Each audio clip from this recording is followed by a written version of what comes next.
So this is our first ever Jackson Public School Unified Elementary Kickball Tournament and Unified Field Day.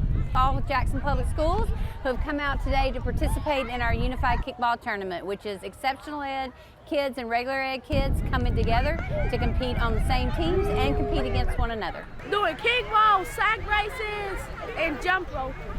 I'm having fun, everybody. It really focuses on one of our core values, which is equity, as well as building positive, respectful relationships. And they focus on inclusion. So that's one of our key things here is we want to make everyone feel welcome and included in the school environment. I'm seeing the children enjoying themselves, engaging in the different stations, whether it's from bowling to sack racing. And at first we started off with the kickball.